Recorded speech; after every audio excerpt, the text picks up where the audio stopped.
par le hasard des choses, mon travail m'a amené à rentrer, à découvrir la Pologne. J'y suis allé pour mon travail pendant 1 an, ensuite 2 ans, ensuite 3 ans. Ensuite, je suis parti, je suis revenu. J'ai au total vécu 15 ans en Pologne.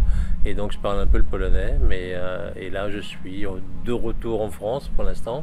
Et peut-être un jour, peut-être plus tard encore en Pologne. En tout cas, mais tous mes amis les plus récents, les plus proches sont polonais et vivent en Pologne. Pour les Français, la cuisine c'est important, donc en fait là-dessus, c'est vrai que c'est pour ça que j'ai lancé un restaurant. C'est que j'ai ouvert un restaurant à Varsovie, parce que quand j'ai quitté Canal+, j'ai arrêté mes études et j'ai fait un diplôme de cuisine et de pâtissier. Parce que j'ai pensé revenir à Varsovie, parce que je n'avais pas mon bistrot français avec mon vin, mes fromages, etc. Et donc je m'étais dit dans l'idée, ma valeur ajoutée, c'est qu'aujourd'hui je parle un peu le français, le polonais, j'ai un beau réseau d'amis et je vais pouvoir apporter quelque chose, voilà, ma vision de la gastronomie. Et comme à chaque fois qu'il y a un restaurant français, c'était forcément un restaurant très haut de gamme, très cher. Avec une française, on ne sait pas trop bien ce que c'est cher, c'est compliqué, enfin bref. Pour les Polonais, une française, c'est voilà. C'est encore un peu, c'est difficile à définir, c'est cher et compliqué. Voilà. Un peu en un, voilà. Et par contre, et en fait, moi, je voulais montrer justement que la cuisine française, c'était pas cher. Et c'était absolument facile d'accès et qu'on avait, et ce qui est un truc incroyable, c'est on cuisine exactement avec les mêmes produits. Les mêmes produits. C'est le résultat final qui est différent. Et quand j'ai ouvert mon restaurant, le bistrot Rosbrat, et on a commencé à faire de la carte, et en fait c'est là, étonnamment, que j'ai vu, mais c'est incroyable, le nombre de plats en commun.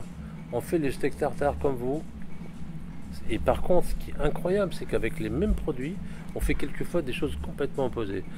Pour vous, le steak tartare, c'est une entrée, pour nous, c'est un plat de résistance. Vous le mangez, il est quasiment pareil. En fait, il y a deux éléments quand même extrêmement importants qui ne donnent pas le même goût au final. C'est que nous, on utilise le Worcester sauce et vous, le Maggi, qui avait donc du goût forcément pas le même. Et donc, vous mangez ça avec du pain et de la vodka, et nous, on mange ça avec des frites et du vin rouge. Donc, c'est vraiment deux mondes différents, deux façons de voir le monde différent avec exactement les mêmes produits. Et en fait, des plats comme ça, des comparaisons comme ça, il y en a plein. Vous savez que vous avez fasola po bretońsku. C'est incroyable, c'est du cassoulet. Sauf que c'est pas en Bretagne, mais c'est fait à Toulouse. Et pourtant, c'est quasiment la même chose. Et il y a plein d'autres plats comme ça qui sont très très proches. Ce qui fait qu'en fait, il y a beaucoup plus d'analogies qu'on ne le croit entre la cuisine polonaise. Mais le résultat final est vraiment très différent, c'est vrai. Et aujourd'hui, en fait, la Pologne fait du bon vin.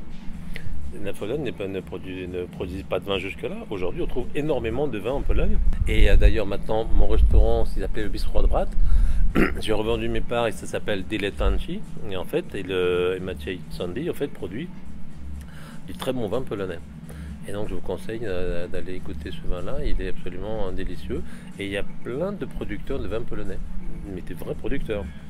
Pendant longtemps, en fait, en Pologne, il fallait juste, pour être considéré comme viticulteur ou vigneron, il fallait juste avoir un peu de raisin dans son jardin. Il fallait faire une déclaration. Aujourd'hui, en fait, donc il y avait 2000 producteurs de vin, enfin de vignerons en Pologne potentiellement. Aujourd'hui, en fait, c'est beaucoup plus organisé, beaucoup plus structuré. Il y a vraiment une vraie production de vin et qui un jour, je pense, sera distribuée dans le monde entier.